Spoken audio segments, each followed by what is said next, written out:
Bonjour mes élèves, restons toujours avec les cours qui concernent, c'est-à-dire la consolidation et la remédiation des préacquis comme cours autonomes. Donc nous allons voir avec ce qu'on appelle les mélanges. Les mélanges, comme vous le connaissez, sont de deux types. Il y a le mélange homogène et le mélange hétérogène.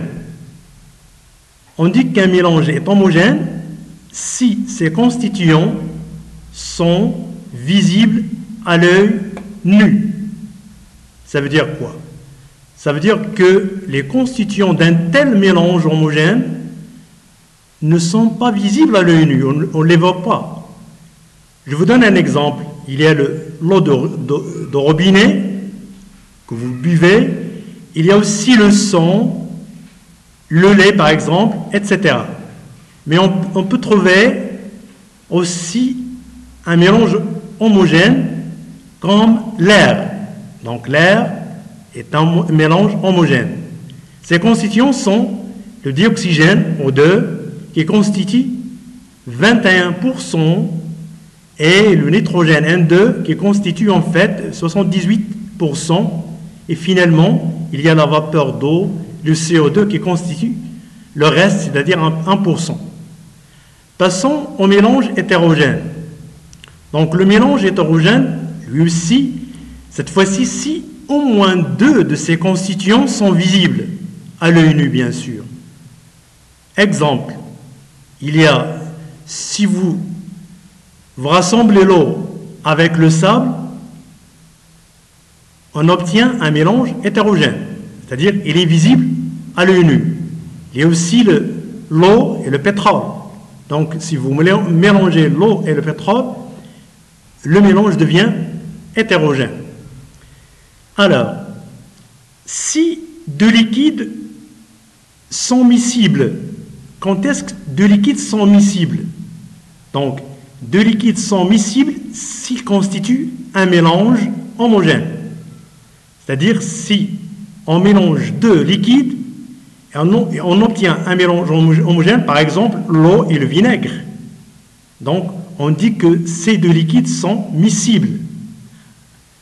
Par contre, si ces deux liquides ne sont pas miscibles, ça veut dire que leur mélange est hétérogène. Je vous donne un exemple. Il y a l'eau plus l'alcool. Donc, si vous rajoutez l'alcool à l'eau, il devient un mélange hétérogène, donc on dit que l'eau et l'alcool sont non miscibles. Alors passons à la dissolution dans l'eau. Donc la dissolution dans l'eau constitue, c'est-à-dire à étudier deux éléments. Il y a ce qu'on appelle l'eau solutée, par exemple, le sel. Il y a le solvant. Donc, si on dissout l'eau solutée dans un solvant, ça veut dire, si on dissout le sel dans l'eau, on obtient un mélange qui s'appelle une solution. Donc, ce mélange, ou bien cette solution, conserve la masse du sel et du solvant. Donc, leur masse ne change pas, donc il sera constante. Et puis, on dit que cette solution est aqueuse. Pourquoi? Parce que lorsqu'il contient de l'eau. Donc, si une solution est aqueuse, on dit que son solvant est, bien sûr, l'eau. Alors, passons à la séparation des constituants d'un mélange.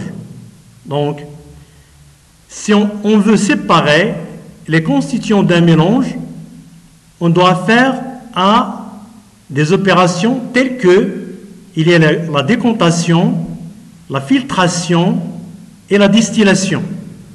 Donc, la décontation. Qu'est-ce que ça veut dire la décontation? La décontation se base sur un principe de la gravité. La gravité des éléments qui constituent le liquide. Donc, par exemple, comme vous voyez sur le schéma, si vous prenez un tube qui constitue un mélange d'un solide et un liquide, si on le laisse après un temps, donc il y aura un dépôt au-dessous du tube et l'eau remonte, c'est-à-dire à la surface. Donc il y a ce qu'on appelle la décontation. Les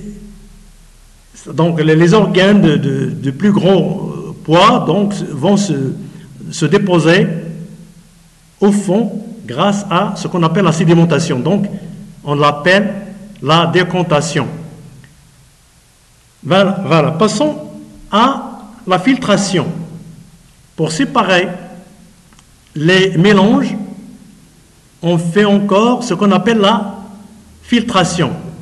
Si on prend le liquide après la décontation et on le verse dans un entonnoir qui contient en fait dans sa base un filtre ici. Donc, si on verse l'eau qu'on a obtenue grâce à la décontation sur cet entonnoir, donc il y aura une filtration, c'est-à-dire que les molécules fines vont traverser le filtre ici pour se déposer comme filtrat. Donc ici, il y aura un résidu c'est-à-dire de mélange de la décontation. Mais si on veut, c'est-à-dire séparer encore davantage le mélange, on aura affaire à ce qu'on appelle la distillation. Voilà, la distillation consiste à prendre, par exemple, le filtrat qu'on a obtenu, on le met à l'ébullition, donc voilà un ballon qui contient le filtrat au-dessus, c'est-à-dire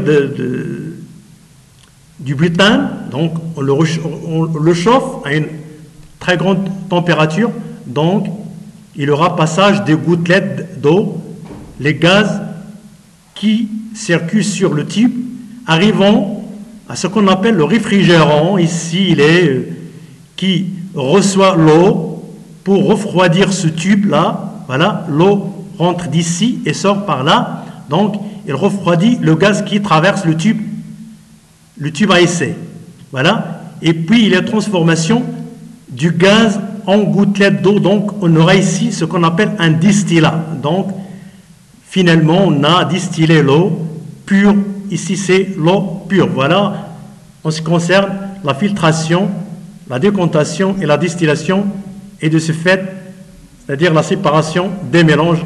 Voilà, merci, à la prochaine.